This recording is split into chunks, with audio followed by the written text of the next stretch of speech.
Yes, sir. My remarks run about 5 minutes. I hope you'll indulge me that long. When I spoke at your early August meeting regarding the PEIA investigation and called on you to be more open and honest in your discussions of the topic, and all city business for that matter, I didn't expect to return. I said what I thought needed to be said and I was finished. However, since the mayor released the official statement on behalf of the city a few weeks ago, which was filled with disingenuous information, I feel compelled to return and set the record straight. The mayor accused me of conspiring with the PEIA and others to manufacture this controversy in an attempt to remove him from office. Until he made that allegation, I didn't know exactly how the matter came to light and why I was called by the PEIA investigator. But I've since done some research. I found the first public discussion of the recorder being added to the city's insurance probably occurred in late 2024 on the front porch of Mr. Kip Price. The recorder appeared at Mr. Price's home to discuss matters related to the city's budget, and during that discussion bared his soul about the arrangement and expressed his concerns over its validity. It wasn't until some 6 months later, in May of 2025, that I had a similar conversation with the recorder, which I detailed the last time I was here.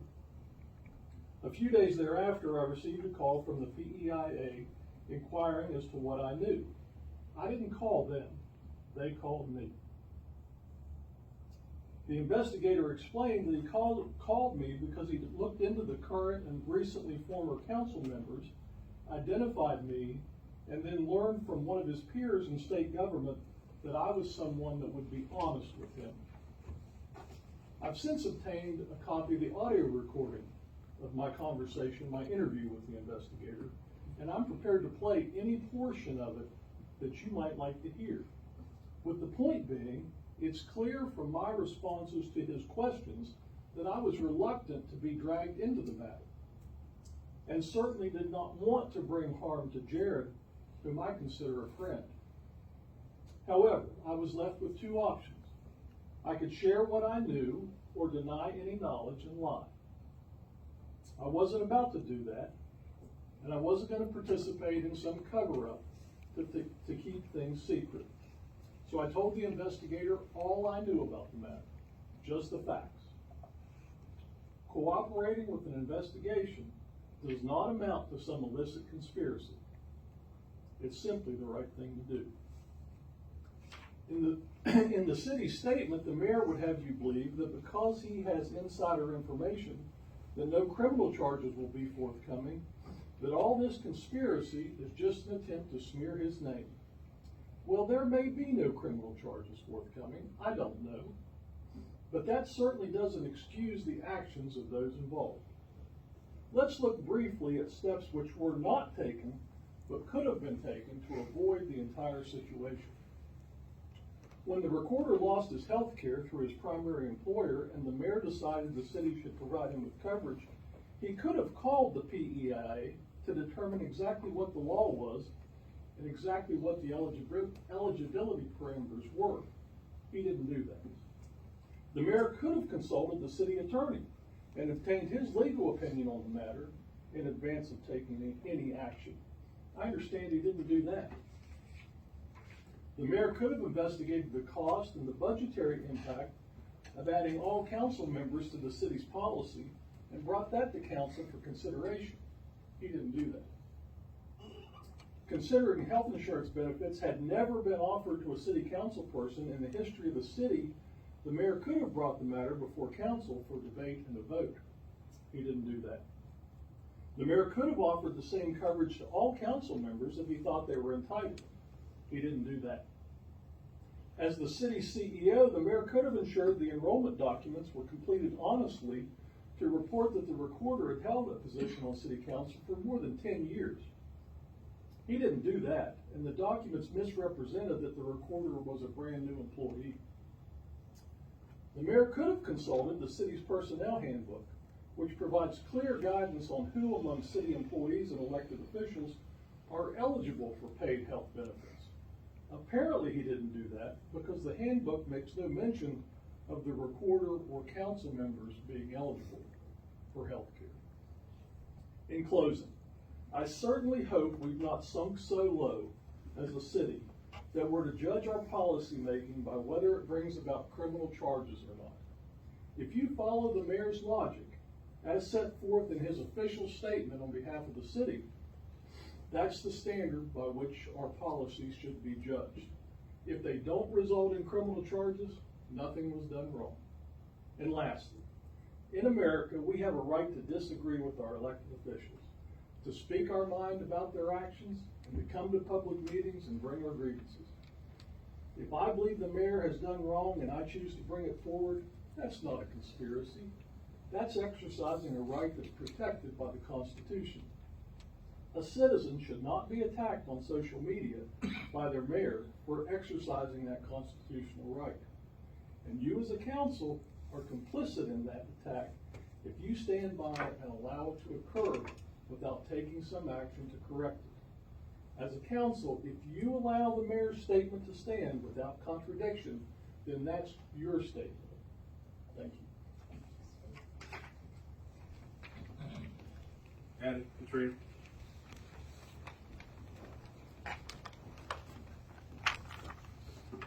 Hello, everybody. You know, when we come forward to speak, it's usually things that are good and sunshine and trying to give good news. Well, we don't have any sunshine today. We have an awful lot of rain. And I'm here to give you a report on that. Addie's going to give you a report. Hey everybody, so you all know me.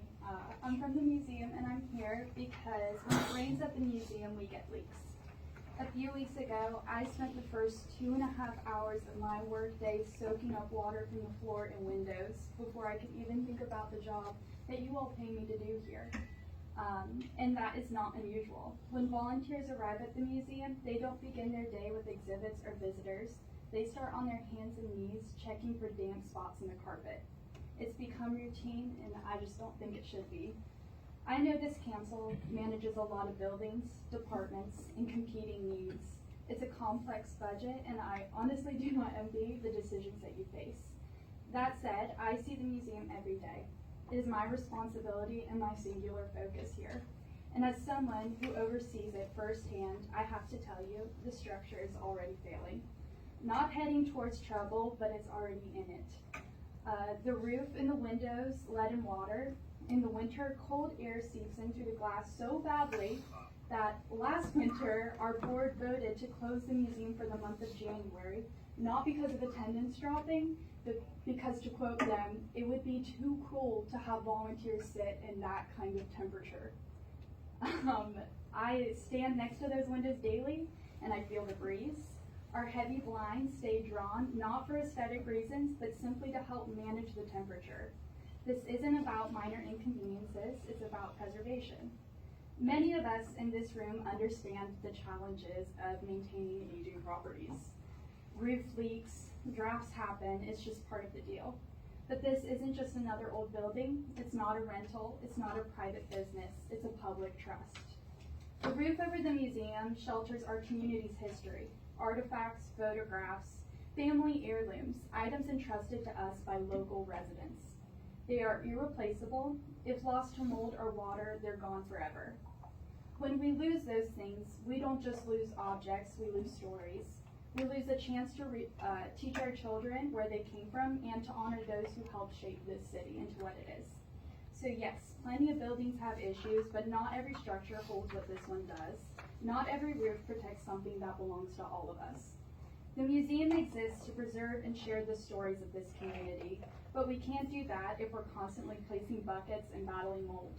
Our collection deserves better, the people who trust us with their family treasures deserve better, and quite frankly, the city does too. I'm not asking for anything extravagant, I'm talking about work to the roof and windows, the basic framework that protects everything inside. I know the quote may be steep, it might even be a bit of a gut punch at first, but once it's done, and instead of working on patching these things, we can start working on preserving what's inside. When I first applied to be the AmeriCorps member at the museum, I drove from my hometown Parkersburg down to just look at the building and walk around the outside, and honestly, I thought it was beautiful. I brought my dad with me, and we talked about how beautiful the windows were in particular, and it is a beautiful building. But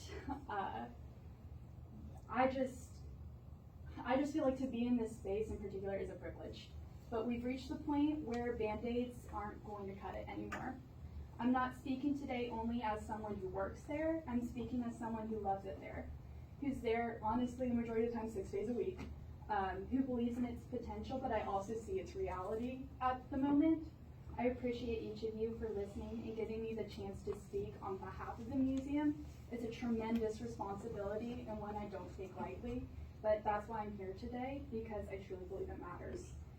I hope you all consider what it means to restore this building and safeguard the stories that it holds inside. I've actually got some questions. Yeah.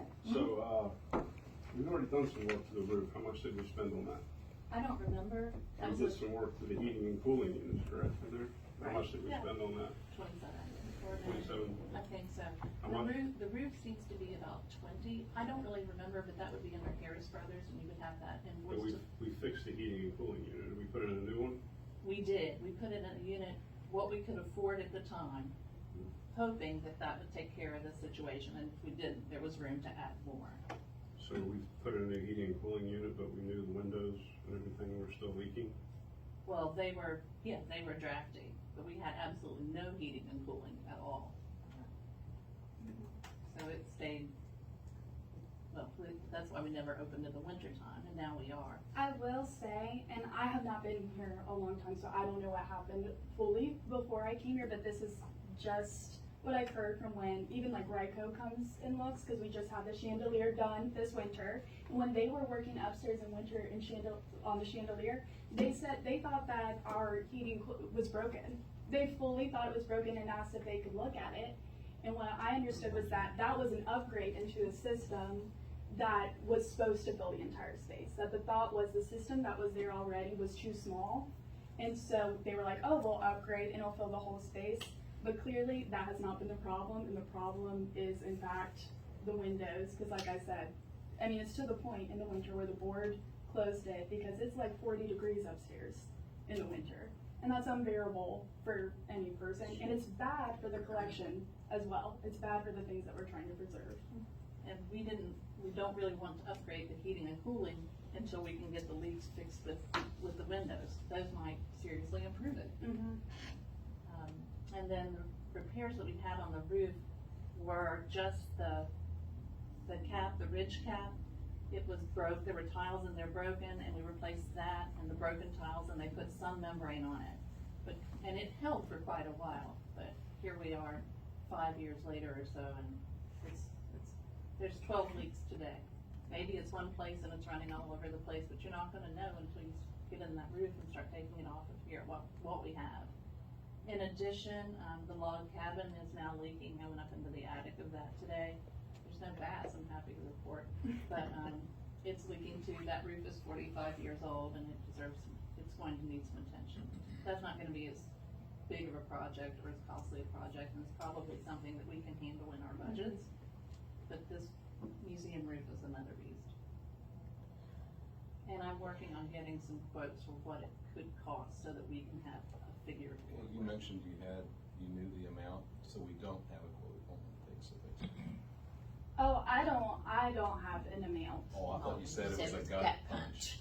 Oh, I said it probably will be, because Oh, it's the entire roof. okay. So Okay. I can imagine, and especially in roofs like that, I don't know if it's this specific one, but I've done a bit of research about locks and dams and the buildings and how they let the concrete harden around the nails and different things like that, and I'm sure that makes it into a bigger Is it hall to concrete remove roof them. or asphalt, or is It's it just concrete. concrete? Inside, it's like an arched metal, Mhm. and then that is covered with concrete.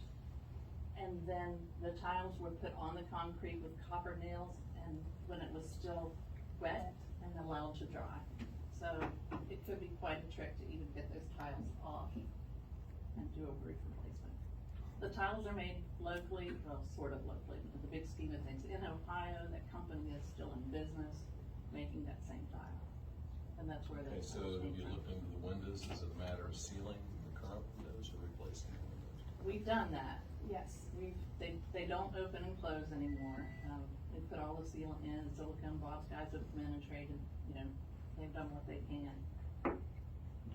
It's, the needs right now are the roof. The roof, for sure. And then the windows would help control the temperature. Which is, And they're not UV windows for museums. I mean, it was probably 4 or 5 years ago that I treated all of them with UV film, which really helped the temperature. But that was just a patch until we moved into something else. but even then, some of the windows that you and I discussed, the ones that are broken, and we can't get the UV protectants to even stick there, and so. And when she says broken, she means the actual glass on the outside is broken out. The inside glass is still there. And it's shattered so the UV won't stick to it. Any other questions? Have you started to obtain quotes? No.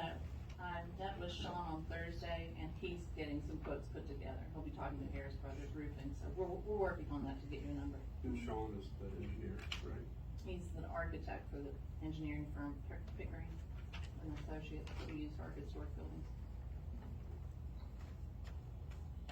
All right. I just want to make sure I was clear. You guys already replaced the heating and cooling and used a bigger unit, correct? Yes. No, The we didn't have HVAC Okay. at all. Okay. So yeah. this unit that we have was the first one One, we've ever yeah. had. But it was the air was so hot upstairs, they wondered if that unit worked. Would But circulate it. it was fun. And that's why we put in the The big old fans. big old fans. To Yeah. try and help. But our next step would be, let's get the windows fixed and stop letting the air in and out. Thank you. Thank you. Yes, appreciate it. Okay. Appreciate keeping your eye. The best you can. It was Good a day. day. It was a day. All right. Does anybody else wish to speak in public forum?